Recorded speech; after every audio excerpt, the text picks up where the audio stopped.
magsimba, magsigig pakasalawa, kinabugro. Tayo Espiritu Hanong kinabuhi. Kaya naman, wala man siya mudawat sa challenge. So niya, ang pag-grow sa Espiritu Hanong is prayer. Ay kaduha magbasa ka sa Bible. Nabasa ka ba sa Bible? Pagbasa sa Bible, boy, pinaka-importante ng tubo kita Espiritu Hanong. Di, kung doon ay relihiyon, namingon sila nga, ayaw mo magbasa sa Bible.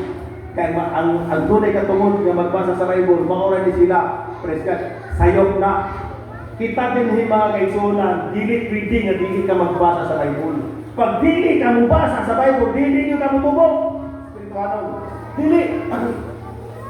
Kaya ang Bible daan ang pulong sa Ginoo. Kung saan ba rin pag-grow spiritually? Kung saan ba rin mo nga mailhan mo ang Diyos? Kung nangadaghan sa ato, Kristo Hanong inutin. Daghan sa atong Kristohanon kanabitaw, dili makapangon. Pag tunay problema sa kinabuhi, wala discourage sa dito. Pag tunay mangibitar, siyat ay ka makaisunan, kaya nga naman. Wala kay basa-basa sa Bible, wala kay pag-ampo.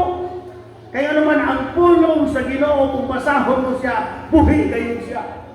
Palihap kong ibasa na kung kanya, isa na ganito ka po. Alawat ka mong mga hawad sa inom kung dili. Alawat ka mong mga hawad sa inom kung dili mo sipo kung hagitong inom. Isa ka mong verse. Isaya 5:22, isa ka mong verse. Diba? Masukok pagin ang tao sultihan. Lain pagin imong ginhawa. Mingon pagin ka nga, hiigo mo rin Pastor Dili. Higugma ka sa Ginoo. Amen. Higugma ka sa Ginoo. Ang ingon sa Ginoo, alawat mo lagi ka sinso. Imong mga anak luoy kayo. Hallelujah. Tinoon na mga ikaw mismo luoy kayo. Ang imong puro gitpunta. Buslot. Okay ano man. Pagkasabado. Ang imong kwarta. Tuwa sa ridhol.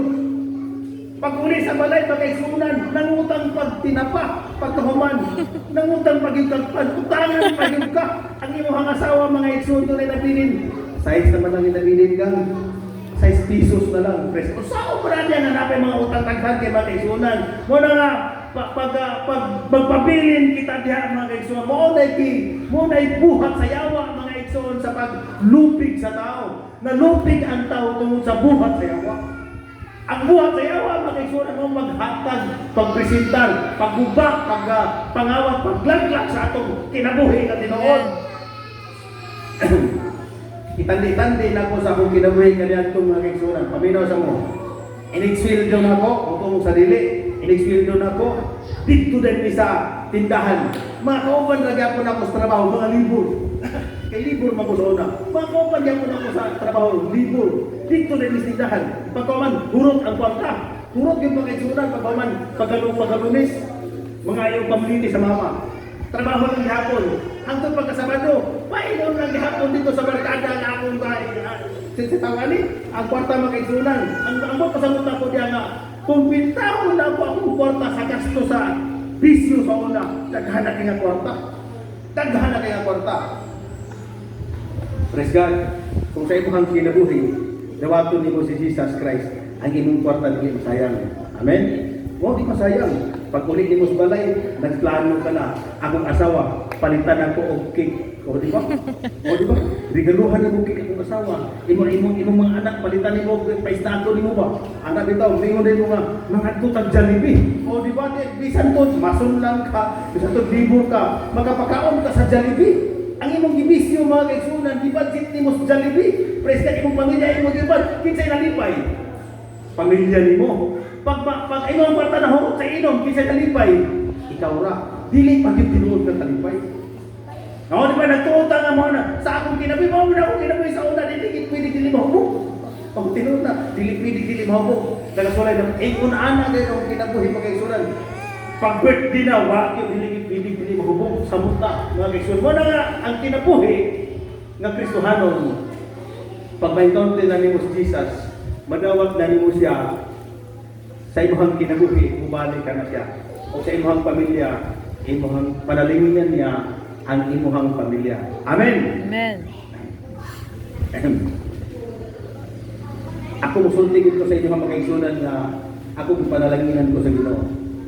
Ang pamilya na mo panalanginan sa Ginoo. Kaya nga naman, Ha? Kaya naman, pag mag-birthday sa akong pamilya, walay inom. So, lahi ganin niya sa inyong pamilya. Di ba naman tayo pamilya? Pag mag-birthday, pag doon ay inom, ayaw na lang ito. O, ako, hindi magiging ko asa kung ano to. Pero, kabalo naman sila sa akong pamilya pag birthday, kaming tanan magasto. Birthday sa ato ni Agi, birthday sa among pagumangkon. Palit ko bulalo. O, bulalo pa akong paliton. O, di ba? Balik 1,500 bulalo. O, di ba? Mainhan na din nila nga, kato si Kuya, kan Kuya bulalo, di ba? O, kung di magkauna sila, facts. Ana ba?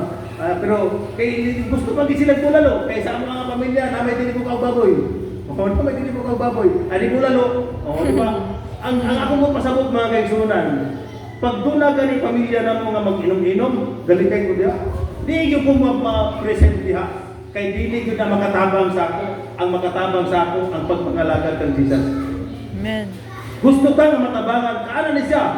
Kung gitabangan ka sa Dios, tabangan ni imong kagalingon. Amen. Amen. Tabangan ni imong kagalingon. Na ang God's part is ang cross, ang dugo ni Jesus. Ang imong part pagtabang sa imong kagalingon nga makahimo ka na pagka sa kubang sa mga problema pinaagi sa dugo ni Kristo. Nahuman ang kamatayon ni Christ. Natapos na mga isunan. Matod pa ni Jesus Christ dito sa cross, it is finished. Nahuman ang kalawsan, kumplito na. Ang tanang tunglo kinansang na ni Kristo. Ang tanang kawalan doon, wala na mga isunan. Ang tanang Kristo halong pagbuto ka. Ang imong kinabuhi mga isunan. Hayahay tungod kang Kristo. Matod pa niya, pasana ninyo niya ang cross. Gapas antod kita. Kasunod kita kang Kristo. Apan ang tinuod mao, wala kita na lisod bisura sa Dios. Kung dili si Kristo ang tinuod ng kinabuhi. Kaniya sa atong kinabuhi. Amen.